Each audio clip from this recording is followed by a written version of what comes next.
पाकिस्तान और चीन अमन इस्तेहकाम और तरक्की के लिए शाना बशाना, दोनों ममालिक की शराकतदारी खित्ते के लिए अहम करार। वज़ीर-ए-आज़म इमरान खान की बीजिंग के ग्रेट हॉल में चीनी हम मनसब से मुलाकात का एलामिया जारी। भारत के मकबूजा जम्मू कश्मीर में मजालिम इलाकाई अमन के लिए खतरा करार दे दिए।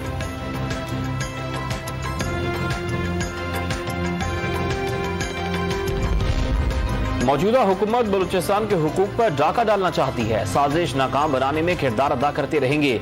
बिलावल भुट्टो की नसीराबाद जलसे में घन गरज। हुकूमत मिलने पर बलूचिस्तान में पानी का बहरान खत्म करने का वादा। नैब ने नवाज शरीफ दौरे हुकूमत का 24 साल पुराना केस खोल दिया। जापान से लिए गए 25 करोड़ डॉलर्स फंड्स की तहकीकात शुरू। वजारत मनसूबाबंदी से तफसीलात तलब कर ली गई। कल दोनों खानदानों ने मिलकर लूटने का वादा किया। सिंध में पापड़ वाले के अकाउंट से अरबों रुपए निकले। जरदारी और शरीफ फैमिली गरीबों को भी अमीर होने का तरीका बताएं। वजीर आजम इमरान खान के मुआविन खुसूसी शहबाज गिल की प्रेस कॉन्फ्रेंस।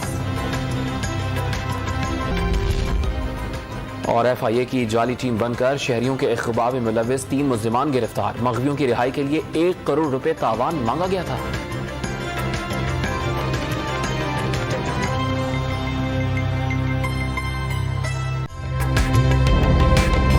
ताज़ा तरीन वीडियोस के लिए हमारा YouTube चैनल सब्सक्राइब करके बेल आइकन प्रेस करिए ताकि आपको मिले हर अपडेट सबसे पहले।